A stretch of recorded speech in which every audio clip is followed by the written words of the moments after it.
Dear students, कैसे हैं? I hope कि आप सभी अच्छे होंगे एंड अच्छे से अपना तैयारी कर रहे होंगे। तो आज हम आप सभी के बीच लेकर आ चुके हैं क्लास 12th का बायोलॉजी का जो है, ठीक है, क्लास 12th का बायोलॉजी का लेकर आ चुके हैं आप सभी के बीच जो है मानव जनन तंत्र चैप्टर 3 है, ठीक है। एक मिनट, हाँ किधर गया, फिर से स्टार्ट करते हैं।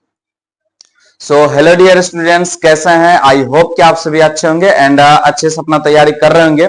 तो आज हम आप सभी के बीच लेकर आ चुके हैं फिर से क्लास 12 का जो है बिहार बोर्ड क्लास 12 का, जो कि 2026 के एग्जाम में आप लोग देने वाले हैं। तो उनके लिए हम आप सभी के बीच लेकर आ चुके हैं क्लास 12 का बायोलॉजी लेकर आ चुके हैं, ठीक है। और ये वीडियो का पार्ट 4 है, ठीक है, लेक्चर 4 है, जिनमें के चैप्टर 3 का, ठीक है, चैप्टर 3 मानव जनन ह्यूमन रिप्रोडक्शन के बारे में पूरा डिटेल्स में आपके बीच लेकर आ चुके हैं। और जिन्होंने भी वीडियो का पार्ट 1, पार्ट 2, पार्ट 3 नहीं देखे हैं तो डिस्क्रिप्शन में लिंक है, जा करके वहां से आप देख लें, ताकि आगे से जो देख करके रखिएगा तो यहाँ पे अभी जो आप वीडियो देखिएगा तो इसमें आपको ज्यादातर समझ में आएगा, क्योंकि पार्ट 1, पार्ट 2, पार्ट 3 समझ में आएगा, फिर आगे का प्रोसेस समझ में आएगा। तो कोई भी चीज को क्रमबद्ध तरीका से अगर समझते हैं तो ज्यादातर समझ में आता है। तो ये जो है वीडियो का पार्ट 4 है, ठीक है। तो जल्दी से जल्दी आप क्या करें, जाकर के डिस्क्रिप्शन में अगर नहीं देखे हैं तो जाकर के देख लीजिए, ठीक है। उसके बाद आकर के फिर ये वीडियो देखना है तो और ज्यादातर समझ में आएगा, ठीक। तो चलिए आज हम इसके ये लेक्चर 4 में जो आपको हम पढ़ाएंगे मादा जनन तंत्र के बारे में पढ़ाएंगे। किसके बारे में पढ़ाएंगे? मादा जनन तंत्र के बारे में पढ़ाएंगे कि मादा जनन तंत्र क्या होते हैं, उनमें कौन कौन से भाग होते हैं, इनके बारे में पढ़ाएंगे। तो ठीक है, तो क्या आप लोग तैयार हैं? तैयार हैं तो एक बार यस कमेंट करें आप लोग, जल्दी जल्दी यस कमेंट कीजिए, फिर उसके बाद स्टार्ट करेंगे, ठीक है। यस कमेंट कीजिए कमेंट बॉक्स में, फिर हम देखते हैं कौन कौन आ चुके हैं, और जो नहीं आए हुए हैं उनको बुला लें आप, ठीक है, बुला लें ताकि उनका भी क्लास नहीं छूटे, ठीक है। जल्दी बुलाइए, तो फास्ट में जल्दी आप लोग बुलाइए जल्दी, फिर स्टार्ट करते हैं। चलिए ओके, कर दिया जाए स्टार्ट। पूरा एक्साइटेड के साथ बैठना है, कॉपी पेन लेकर के बैठना है, ताकि आपको कोई भी चीज दिक्कत ना हो, ठीक है, समझने में। स्टार्ट करते हैं फिर। चलिए, तो आज हम सबसे पहले जानेंगे किनके बारे में? मादा जनन तंत्र के बारे में, फीमेल रिप्रोडक्शन के बारे में। किसके बारे में जानेंगे? फीमेल रिप्रोडक्टिव सिस्टम के बारे में जानेंगे, ठीक है। मादा जनन तंत्र के बारे में जानेंगे कि मादा जनन तंत्र क्या होते हैं, इनमें कौन कौन से पार्ट होते हैं, कौन कौन से भाग होते हैं, उनके बारे में जानेंगे। और आपके एग्जाम में पूछा जा सकता है मादा जनन तंत्र का सचित्र वर्णन करें, मतलब चित्र बना करके उनके बारे में क्या करना है, आपको बताना है। तो यहाँ पर हम एक एक पॉइंट बताएंगे ताकि दिक्कत ना हो आपको मादा जनन तंत्र के बारे में, ठीक है। चलिए, तो यहाँ पे सबसे पहले देखिए, मादा जनन तंत्र को जो है 2 खंडों में हम क्या किए हैं, बांट दिए हैं। तो दो भागों में इसलिए दिए हैं ताकि और आसानी से आप उसको क्या कर सकते हैं, समझ सकते हैं। तो पहला जो यहाँ पे दिए हैं, ध्यान से देखिए, पहला पॉइंट जो आपको यहाँ पर हम दिए हैं, पहला पॉइंट क्या आ जाता है? प्राथमिक लैंगिक जननांग। इसमें क्या आ जाते हैं? प्राथमिक लैंगिक जनन। और प्राथमिक लैंगिक जननांग को इंग्लिश में क्या कहते हैं? Primary sex organs. क्या कहते हैं? Primary sex organs. इनके बारे में जानेंगे कि ये प्राइमरी सेक्स ऑर्गन्स क्या होते हैं, ठीक है।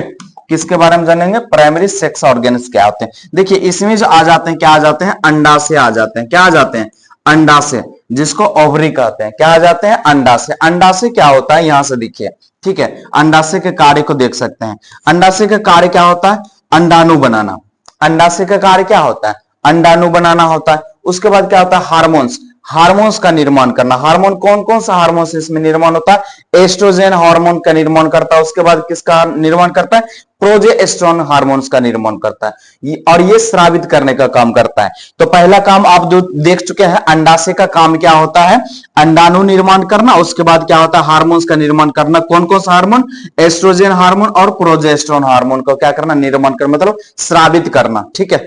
क्या होता है, स्रावित करना होता है, मतलब निकालना होता है। उसके बाद देखिए यहाँ पे आपको बताते हैं फिर नेक्स्ट क्या है, मासिक धर्म चक्र के मतलब मासिक धर्म चक्र को नियंत्रित करना, मतलब मानसिक धर्म जो होते हैं, मानसिक चक्र जो होते हैं, उनके क्या करना, नियंत्रित करना होता है। ठीक है, उसके बाद देखिए क्या है अगला पॉइंट, गर्भधारण में सहायता करना। किसमें सहायता करना, अंडाणु का काम क्या होता है, गर्भधारण में सहायता करना। ठीक है, तो इस प्राथमिक जनन अंग में जो आते हैं, प्राथमिक जनन अंग में जो आते हैं, क्या क्या क्या आते हैं, अंडाशय आते हैं। अंडाशय जिसको इंग्लिश में क्या कहते हैं, ओवरी। इनका काम देख चुके हैं आप, क्या होता है, इनका काम क्या होता है, अंडाणु बनाना होता है, हार्मोन्स को स्रावित करना, प्रोजेस्टेरोन और एस्ट्रोजन हार्मोन को स्रावित करना, और क्या होता है, मानसिक धर्म को नियंत्रित करना, और नेक्स्ट पॉइंट क्या हो जाता है, गर्भधारण में सहायता करना। क्या करना, गर्भधारण में सहायता करना। इन चीजों को आप बारीकी ढंग से लिख लें ताकि आप यहां से ऑब्जेक्टिव मिले तो आप बना सके। और आपको वीडियो के लास्ट में जो हम ऑब्जेक्टिव भी पूछेंगे, ठीक है,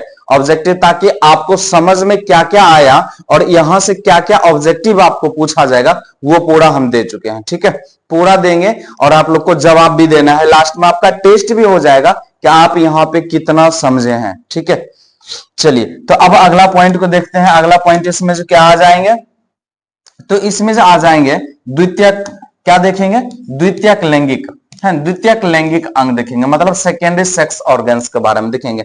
तो इनमें जो आ जाते हैं सहायक जनन अंग आ जाते हैं। क्या आते हैं, सहायक जनन अंग। ठीक है, सहायक जनन अंग आ जाते हैं इसमें।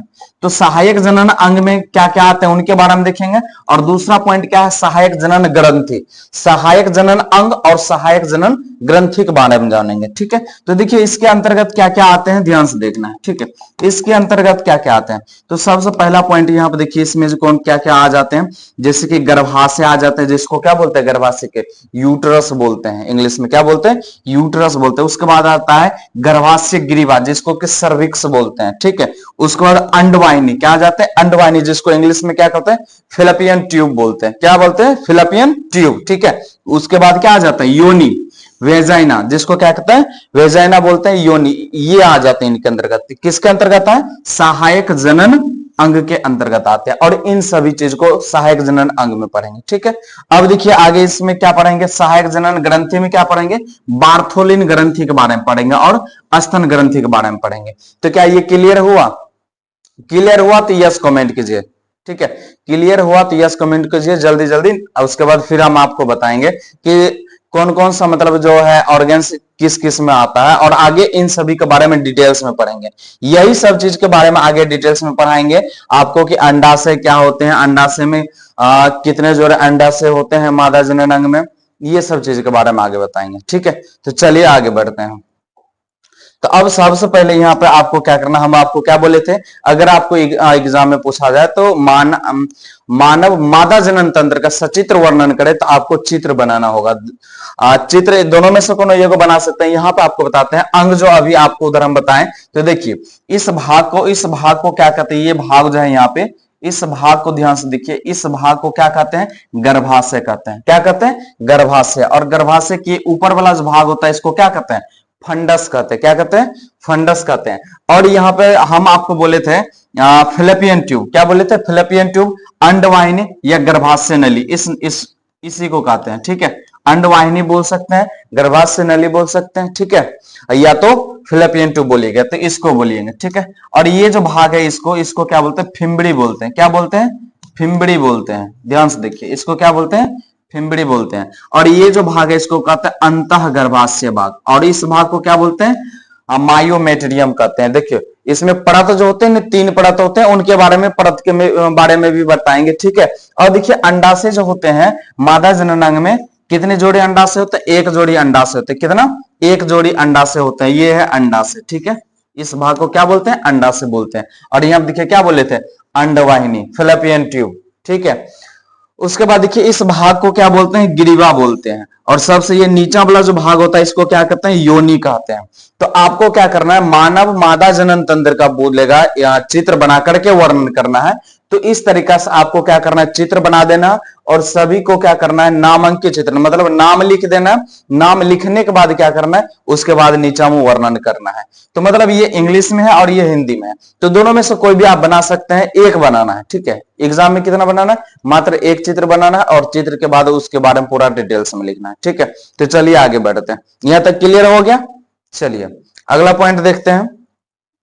अब जो हम पढ़ेंगे सबसे पहले किसके बारे में देखेंगे, अंडाशय के बारे में। किसके बारे में, अंडाशय। अंडाशय के बारे में हम आपको बता दें कि बताइए आप लोग जल्दी जल्दी बताइए कि मानव मादा में अंडाशय की संख्या कितना होता है, जल्दी बताइए।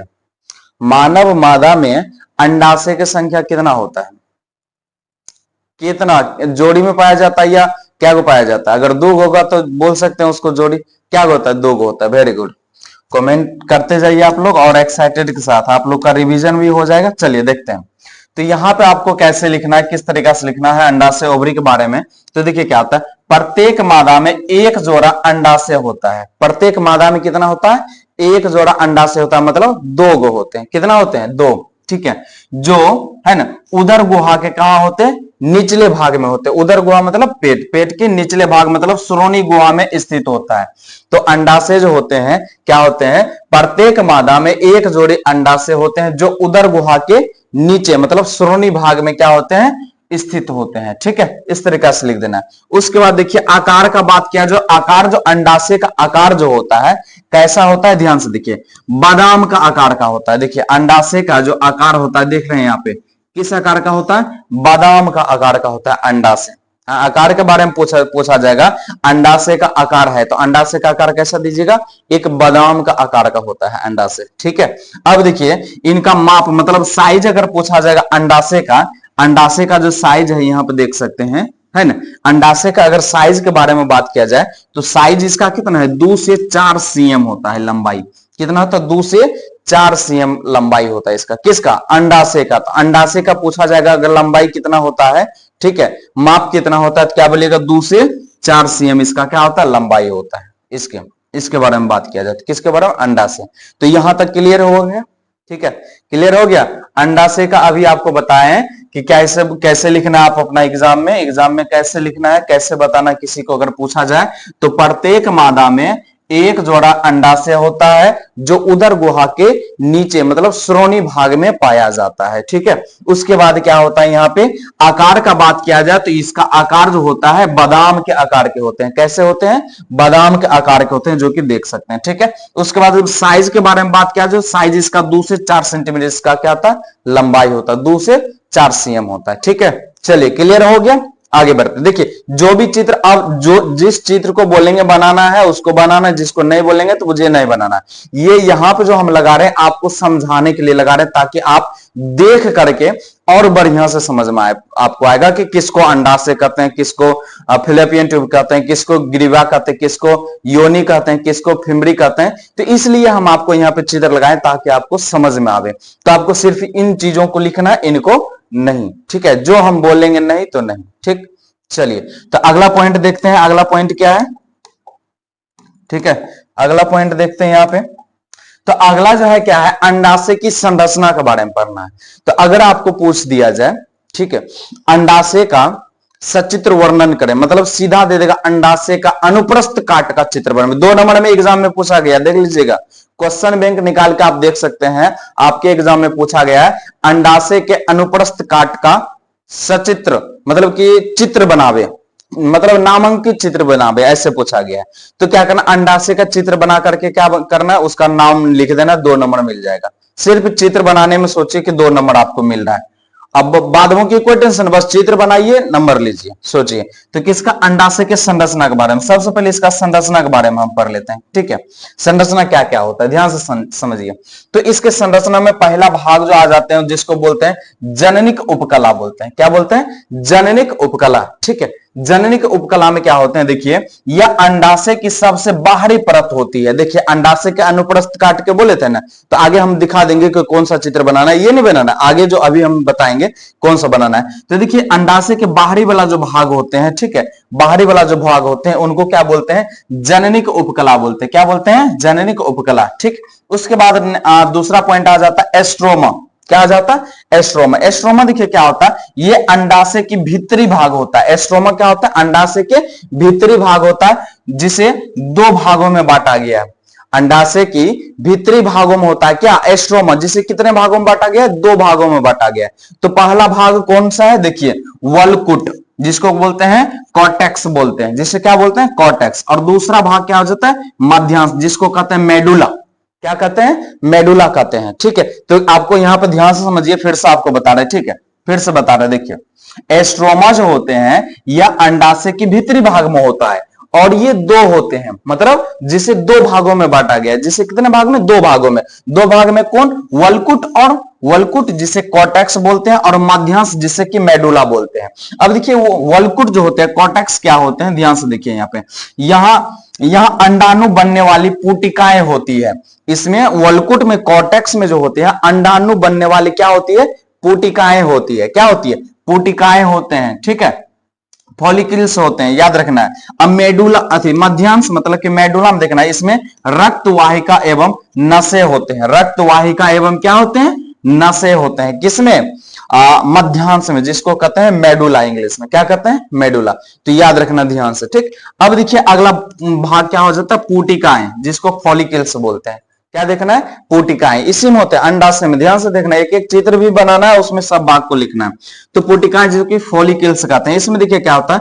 वलकुट में मौजूद होती है। ये किस में मौजूद होता है? वलकुट में मौजूद होता है, इसमें मौजूद होता है। क्या मौजूद होता है? पुटिकाएं होते हैं। देखिए वलकुट में मौजूद होती है, और इन्हीं में से मादा युग्मक बनते हैं। इन्हीं में से क्या बनते हैं? मादा युग्मक बनते हैं। मादा युग्मक क्या होते हैं बताइए? अंडाणु। मादा युग्मक क्या होते हैं? अंडाणु। और नर युग्मक क्या होते हैं? शुक्राणु। आपको पहले भी पढ़ा चुके हैं। ठीक है, तो जो नहीं देखे हैं बता रहे हैं आपको, डिस्क्रिप्शन में लिंक है, जाकर के पहले वो देख लीजिए, फिर आकर के यहाँ पे ये देखना है। तो नर मादा युग्मक जो होते हैं क्या होते हैं बताइए? मादा युग्मक जो होते हैं क्या होते हैं? अंडाणु होते हैं। ठीक है, तो अंडाणु बनते हैं। तो आपको पूछा जाए अगर अंडाणु बनते हैं, यहाँ पर अगर अंदर से पूरा पूछा जाए तो अंडाणु कहां पे बनते हैं? तो वलकुट में मौजूद होते हैं क्या? पुटिकाएं, उसी में क्या बनते हैं? अंडाणु बनते हैं। पूरा ध्यान से देखना, ठीक है, तब थ्योरी सब्जेक्टिव निकलेगा। उसके बाद निष्कर्ष।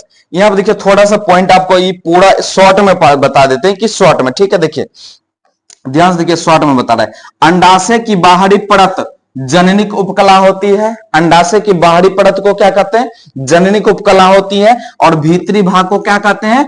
एस्ट्रोमा कहते हैं। भीतरी भाग को क्या कहते हैं? एस्ट्रोमा, जिसमें वलकुट है ना, जिसमें वलकुट में पुटिकाएं से अंडाणु बनती है। जिसमें वलकुट में पुटिकाएं से क्या बनती है? अंडाणु बनती है। बस सिंपल सी बात है, शॉर्ट में बता दी, एक बार में क्लियर हो जाएगा।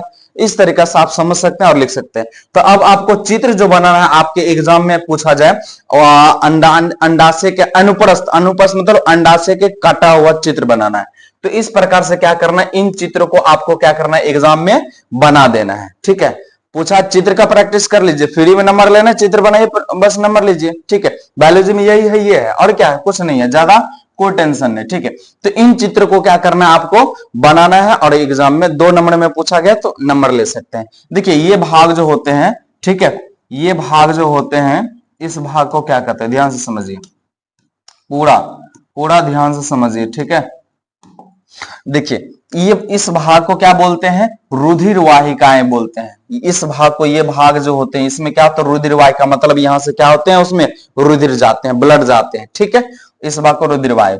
अब ये भाग जो है, इसको क्या कहते हैं? प्राथमिक पुटक बोलते हैं। कौन सा बोलते हैं? प्राथमिक पुटक बोलते हैं। और इस भाग को क्या बोलते हैं? तृतीय पुटक, मतलब है ना, गह्वर दर्शाता हुआ, मतलब कि यहाँ पे क्या होता है? इसको तृतीय पुटक, ये कौन सा पुटक हो गया? प्राथमिक, और इसको बोलते हैं तृतीय पुटक। और इस भाग को क्या कहते हैं? ग्राफिक पुटक बोलते हैं। क्या बोलते हैं? ग्राफिक पुटक। ठीक है, उसके बाद देखिए क्या बोलते हैं, यहाँ पर जो इस भाग को देख रहे हैं, क्या लिखा हुआ? अंडाणु। ठीक, और उसके बाद यहाँ पे देखिए इस भाग को क्या बोलते हैं? पीत। अब पीत या पिंड मतलब कार्पस ल्यूटियम बोलते हैं। क्या बोलते हैं इस भाग को? कार्पस ल्यूटियम बोलते हैं। तो आपको कुछ नहीं करना, एग्जाम में डायरेक्ट जो पूछा जाएगा, इसको क्या करना? बढ़िया से बना लीजिए। एग्जाम में जो पूछा जाएगा डायरेक्ट आपको क्या करना? बना देना। 2 नंबर के आपके एग्जाम में पूछा गया है, आप क्वेश्चन बैंक निकाल करके देख सकते हैं। ठीक, उसके बाद बताते हैं आपको क्या करना है आगे। अगला देखिए क्या प्रोसेस है, ये बताते हैं। तो अगला क्या है? अंडाशय के कार्य। बस आपको सीधा ऐसे ये दे देगा कि अंडाशय के कार्य लिखे, तो नहीं लिख पाइएगा, डायरेक्ट दे देगा आपको कि अंडाशय का कार्य लिखे तो नहीं लिख पाइएगा, बताइए। अंडाशय का कार्य नहीं लिख पाइएगा, आराम से लिख सकते हैं आप, है कि नहीं? पूरा आराम से लिखते हैं अंडाशय के कार्य। ठीक है, तो चलिए बताते हैं अंडाशय के कार्य क्या क्या होते हैं, ध्यान से समझिए। ठीक है, तो सबसे पहले देखिए इसमें अंडाशय के कार्य क्या क्या होते हैं, काम क्या क्या होता है अंडाशय, ध्यान से सुनिए। तो अंडाशय का पहला काम जो होता है यहाँ पे देखिए, अंडाणु का निर्माण करना। अंडाशय का पहला काम क्या होता है बताइए?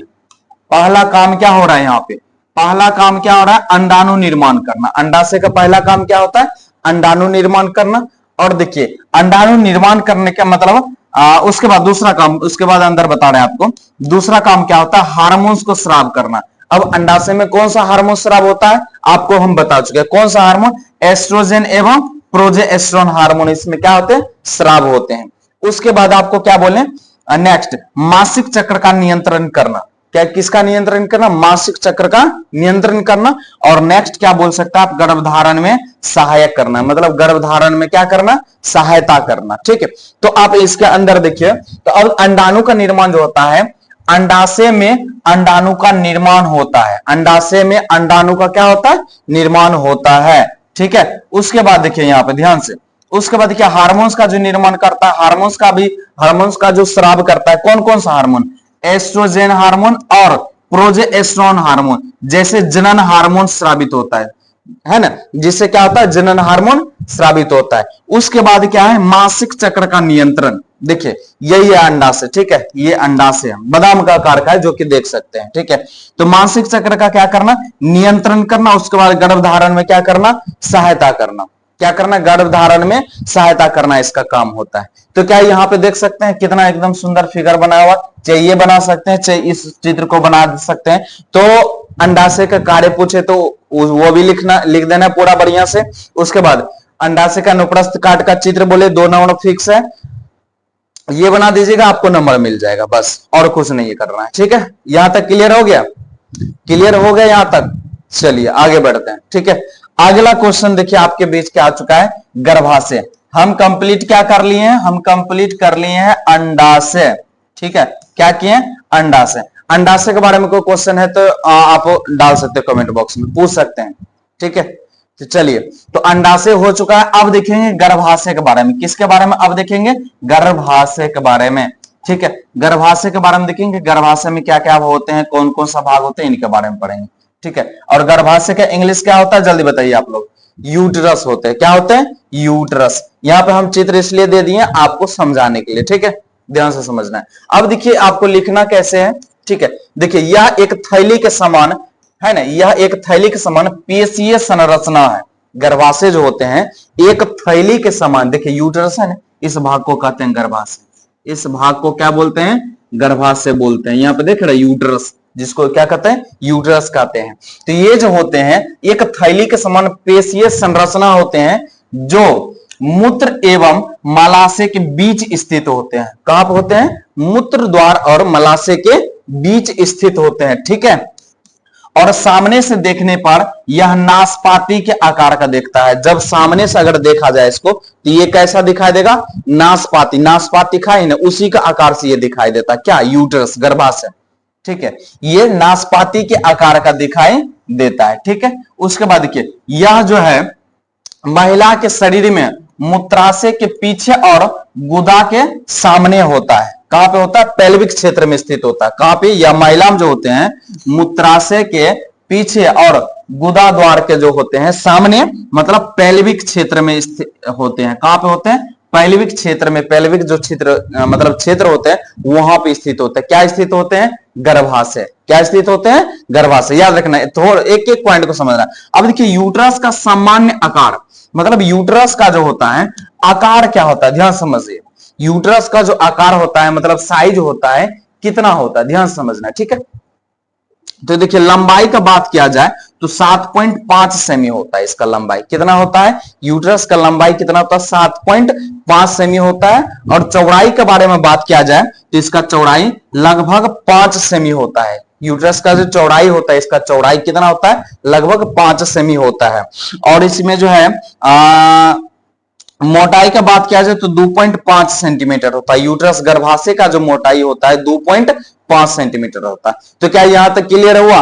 एक एक बात को समझना है ताकि आपके एग्जाम में कहीं से भी क्वेश्चन पूछे तो कोई दिक्कत नहीं है। पूरा एकदम बढ़िया से बनाना है, पूरा आसान तरीका से बनाना है, ताकि अगला अब आपके बगल में जो बैठा रहे ना वो भी सोचे कि भाई कहां से पढ़ के आया, तो भाई विकास सर के पास से पढ़ के बता देना, जवाब देना है। क्योंकि आपको कहीं से भी एग्जाम में पूछा जाएगा, तो इतना तोड़ के बता रहे हैं और लास्ट में जो बताएंगे फिर एग्जाम भी लेंगे, आपका टेस्ट भी लेंगे, तो सोचिए इससे रिजल्ट पता चल जाएगा कि आप कितना समझ में आया यहाँ पे। ठीक है, तो क्या यहां तक क्लियर हुआ? ये जो भाग होते हैं यहाँ पे देखिए, ये भाग जो होते हैं इसको क्या बोलते हैं? गर्भाशय, यूट्रस बोलते हैं। क्या बोलते हैं इस भाग को? गर्भाशय, मतलब यूट्रस बोलते हैं ये भाग को। ठीक है, अगर गर्भाशय का ध्यान से समझिए, अगर गर्भाशय का है ना आकार के बारे में बात किया जाए, किसके बारे में? गर्भाशय का आकार के बारे में बात किया जाए, अभी बता चुके, फिर से आपको रिपीट कर देते हैं। आकार के बारे में बात किया जाए तो लंबाई इसका कितना होता है? 7.5 सेंटीमीटर होता है। ठीक है, चौड़ाई बात किया जाए तो 5 सेमी होता है। ठीक है, सेमी। उसके बाद देखिए मोटाई बात किया जाए तो लगभग 2.5 सेमी होता है। ठीक है, मोटाई बात किया जाए गर्भाशय कितना? 2.5 सेमी होता है। ठीक है, चलिए तो आगे आपको बताते हैं फिर। ठीक है, अगला प्रोसेस इसमें बताते हैं। इसमें जो भाग होते हैं गर्भाशय का जो होते हैं 3 भागों में बांटा गया है। गर्भाशय के कितने भागों में बांटा गया है? 3 भागों में बांटा गया है। किनको? गर्भाशय के। तो पहला भाग जो हम देखेंगे, क्या देखेंगे? फंडस। फंडस के बारे में देखेंगे तो देखिए इस भाग को क्या बोलते हैं? फंडस बोलते हैं। ध्यान से समझिए, ये वाला जो भाग है इसको क्या बोलते हैं? फंडस बोलते हैं। उसके बाद ये भाग को जो बोलते हैं बॉडी बोलते हैं, और इस भाग को क्या बोलते हैं? सर्विक्स बोलते हैं, जो कि हिंदी में गिरिवा बोलते हैं। ठीक है, क्या बोलते हैं? गिरिवा। तो आपको पूछा जाए गर्भाशय को कितने भागों में बांटा गया, मतलब गर्भाशय के 3 भागों में बांटा गया। कितने भागों में? 3 भागों में बांटा गया। कौन कौन? फंडस, बॉडी और सर्विक्स। क्या बोलना? फंडस, बॉडी और सर्विक्स। ठीक है, तो देखिए यहाँ पे फंडस का क्या क्या काम होता है, ध्यान से समझिए। यह ऊपरी गोल गुंबद जैसा भाग होता है। देखिए ऊपर पर भाग है ना, गोल गुंबद जैसा, यहाँ पे है कि नहीं? फंडस जो होते हैं गर्भाशय के ऊपरी गोल गुंबद जैसा भाग होता है। यहाँ पर अंडवाहिनी जुड़ती है। यहाँ पे क्या जुड़ती है? अंडवाहिनी। यहाँ पे जो भाग होता है ना, यहाँ पे, ठीक है, यहाँ पे होता है अंडवाहिनी, मतलब फिलिपियन ट्यूब से क्या होती है? जुड़ा हुआ रहता है। फिलिपियन ट्यूब किससे? फंडस से क्या होते हैं? जुड़ा हुआ रहता है। ठीक है, और यह हिस्सा गर्भाशय के ऊपर होता है। यह हिस्सा जो होता है कहां पे होता है? ये गर्भाशय है। ठीक है, ध्यान समझना, ये क्या है? गर्भाशय। गर्भाशय के ऊपर होता है ये हिस्सा। कौन सा हिस्सा? फंडस हिस्सा जो होता है गर्भाशय के ऊपर होता है, और वो किससे जुड़े रहते हैं? फिलिपियन ट्यूब से जुड़े रहते हैं, अंडवाहिनी से जुड़े रहते हैं। फिलिपियन ट्यूब को ही अंडवाहिनी कहते हैं। ठीक है, इनसे क्या होते हैं? जुड़े रहते हैं। यानी सब बात किया जाए, है ना, सबसे ऊपर का भाग होता है। यानी मतलब अगर पूरा शॉर्ट में बात किया जाए तो ये कहते हैं सबसे ऊपर का भाग होते हैं, जहां अंडाशय, है ना, जहां अंडे गर्भाशय में आते हैं। जहां कहां आते हैं? जहां यहाँ पे से जो अंडे जो आते हैं, यहाँ पे से अंडे जो आते हैं कहां पे आते हैं? गर्भाशय में आते हैं। ठीक है, कहां पे आते हैं? गर्भाशय में आते हैं। तो क्या ये फंडस क्लियर हुआ आपको? फंडस समझ गए? चलिए अब हम देखते हैं किसको देखते हैं? बॉडी को देखते हैं। किसको देखते हैं? बॉडी। तो देखिए बॉडी जो होते हैं, बॉडी का हिंदी क्या होता है? काय होता है, काय। तो ये बॉडी जो होते हैं यहाँ पे देखिए इनका काम क्या होता है? ये बॉडी, ठीक है, देखिए यह गर्भाशय का बीच का हिस्सा होता है। यह गर्भाशय का कौन सा हिस्सा होता है? बीच का हिस्सा होता है। बॉडी जो होते हैं, काय जो होते हैं, कहां? गर्भाशय का बीच का हिस्सा होता है। ठीक है, किसका होता है? बीच का हिस्सा होता है। और इसमें इसमें जो होता है एक गर्भाशय गुहा होते हैं, जिसको सेविटी कहते हैं। ठीक है, इसमें जो होते हैं एक गर्भाशय गुहा होते हैं। क्या होते हैं? गर्भाशय गुहा होते हैं, जहां बच्चा पलता है। जहां पे क्या होता है? बच्चा पलता है। यहाँ पे देखिए, यहाँ पे क्या होता है? एक गर्भाशय गुहा होता है, जहां पे क्या होता है? बच्चा पलता है। जो शिशु वहां पे बैठते हैं, प्रत्यारोपित होते हैं, वो वहां पे क्या होते हैं? पलते हैं। ठीक है, उसके बाद देखिए, यानी सीधा सीधी बात किया जाए तो बीच वाला हिस्सा जहां गर्भ ठहरता है उसे क्या कहते हैं?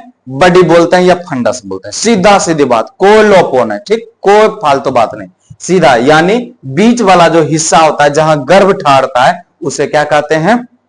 बॉडी बोलते हैं। क्या बोलते हैं? बॉडी बोलते हैं। सीधा एकदम शॉर्ट में से कर देना। चलिए क्लियर हो गया? अगला पॉइंट समझिए। ठीक है, अगला पॉइंट समझिए क्या होते हैं। अगला क्या है? बता चुका आपको, सर्विक्स। क्या कहते हैं? सर्विक्स। अब देखिए सर्विक्स जो होते हैं, सर्विक्स कहाँ है यहाँ पे देखिए, कहाँ पे है सर्विक्स, इस भाग को क्या बोलते हैं, सर्विक्स बोलते हैं। देखिए इस भाग को क्या बोलते हैं, सर्विक्स बोलते हैं। ठीक, अब देखिए सर्विक्स का क्या होता है, यह गर्भाशय का निचला भाग होता है। किस, कहां का भाग होता है, निचला भाग होता है। ठीक है, ये निचला भाग होता है, यह थोड़ा जो होता है सकड़ा होता है। कैसा होता है, थोड़ा सकड़ा होता है। यह गर्भाशय और योनि के जोड़ता है, मतलब यह गर्भाशय, ये गर्भाशय जो है ना, गर्भाशय ध्यान से समझिए, ये जो है ये गर्भाशय और योनि को जोड़ने का काम करता है। ये योनि है, इस भाग को, ये दोनों भाग को क्या करता है, जोड़ने का काम कौन करता है, सर्विक्स करता है। ठीक है, गर्भाशय और योनि को जोड़ने का काम करता है कौन, सर्विक्स। ठीक है, ये आप समझे, यानी सीधा सीधी बात किया जाए तो नीचे का दरवाजा जो बच्चे को बाहर निकलने में है ना मदद करता है, नीचे का जो दरवाजा होता है जहां से बच्चे को बाहर निकलने में क्या होता है, मदद करता है, उसे क्या कहते हैं, सर्विक्स बोलते हैं। ठीक है, सीधा सीधी बात किया जाए तो कोई दिक्कत यहां तक बोल सकते हैं। क्यों, ये सर्विक्स जो होते हैं गर्भाशय और वैजिना मतलब योनि को जोड़ने का काम करते हैं। क्या करते हैं, जोड़ने का काम करते हैं। क्या क्लियर हो गया यहां तक, चलिए अब आगे का हम पॉइंट देखते हैं। ठीक है, यहां तक क्लियर हो गया।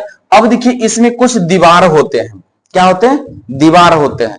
तो देखिए कौन कौन सा दीवार होते हैं, मतलब यूट्रस के गर्भाशय के दीवार की परतें, किसको देखना है, यूट्रस के गर्भाशय के दीवार के परतों को देखना है। तो देखिए पहला जो होता है एंडोमेट्रियम, क्या होता है, एंडोमेट्रियम, तीन परत होते हैं, मतलब तीन उसमें लेयर होते हैं। कितने लेयर होते हैं, तीन को।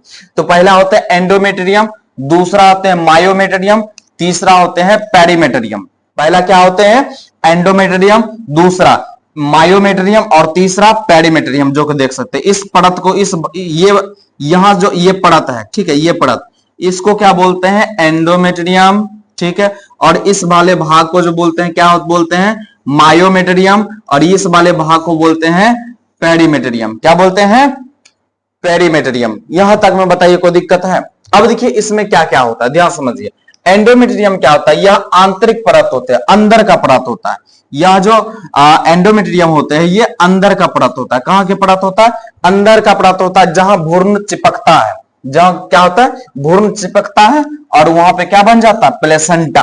क्या बन जाता है, प्लेसेंटा, अपड़ा बन जाता है, जो कि बच्चों का क्या करता है, देखभाल करता है, जो कि बच्चा के क्या करता है, देखभाल करता है। ठीक है, यहाँ पे चिपकने के बाद क्या होता है, प्लेसेंटा का निर्माण हो जाता है। ठीक है, चिपकता है और प्लेसेंटा बनाता है। तो प्लेसेंटा का निर्माण कहां पे होता है, तो बोलेगा एंडोमेट्रियम में होता है। कहां पे होता है, एंडोमेट्रियम, इस भाग में होता है, एंडोमेट्रियम में। ठीक है, ध्यान समझना।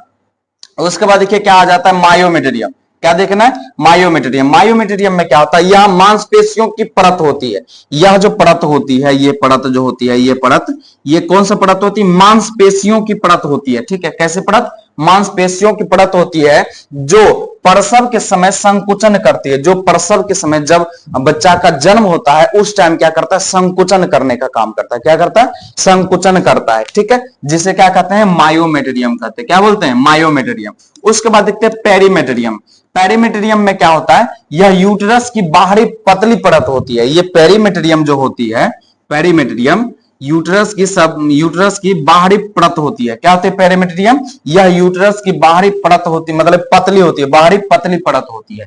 तो आपको पूछा जाए ये पेरीमेट्रियम क्या है, तो बोलिएगा यह यूट्रस की बाहरी पतली परत होती है। कौन सी परत होती है, यूट्रस की बाहरी पतली परत होती है। तो क्या ये तीन लेयर जो है किसका, यूट्रस के, ये तीन दीवारें जो है, लेयर है, क्या यहां पे आपको ये क्लियर हुआ, ये तीन दीवारों के बारे में क्या क्लियर हुआ, ये तीन दीवार क्या क्या है, क्या क्या काम आते हैं। चलिए ओके, वेरी गुड।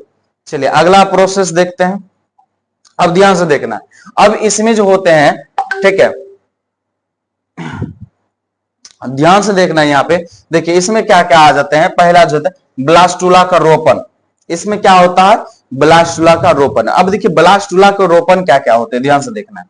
तो पहला जो पॉइंट होते हैं, ब्लास्टुला का रोपण गर्भाशय के किस भाग में होता है। यहाँ पे अगर क्वेश्चन आपको दिया जाए इस तरीका से बना भी सकते हैं, क्वेश्चन पूछना था वैसे ही डायरेक्ट आ गया, कोई दिक्कत नहीं है। तो क्या पूछ रहा है, ब्लास्टुला का रोपण गर्भाशय के किस भाग में होता है, तो आप क्या बोलिएगा, एंडोमेट्रियम, मतलब गर्भाशय की आंतरिक परत में। कौन सी परत में, गर्भाशय के आंतरिक परत में होता है। कोई दिक्कत, क्वेश्चन पूछना तो यहाँ डायरेक्ट आंसर ही आ गया, तो आप लोग जवाब दे ही सकते हैं क्योंकि बता ही दिए हैं कि क्या पूछ रहा है। ब्लास्टुला का रोपण गर्भाशय के किस भाग में होता है? यह आंतरिक परत में। कहां पे होता है? एंडोमेट्रियम में। सीधा बोलिएगा, कहां पे होता है? एंडो मतलब गर्भाशय की आंतरिक वाला जो परत होते हैं उसमें होता है। ठीक है, चलिए आपको यहां तक समझ में आ चुका होगा। ठीक है, यहां तक समझ में आ चुका है। तो अगर आपको एक एक बात समझ में आया तो आपको क्या करना है, दोबारा इस वीडियो में आना है। आपको क्या करना है, एक प्यारा सा कमेंट करना है जो कि आपको अच्छा लगे, ताकि हमें मतलब जो चीज आपको इस वीडियो में अच्छा, ताकि हमें भी क्या मिले, मोटिवेशन मिले और आपके लिए हम डेली डेली वीडियो बनाते रहे। सो धन्यवाद।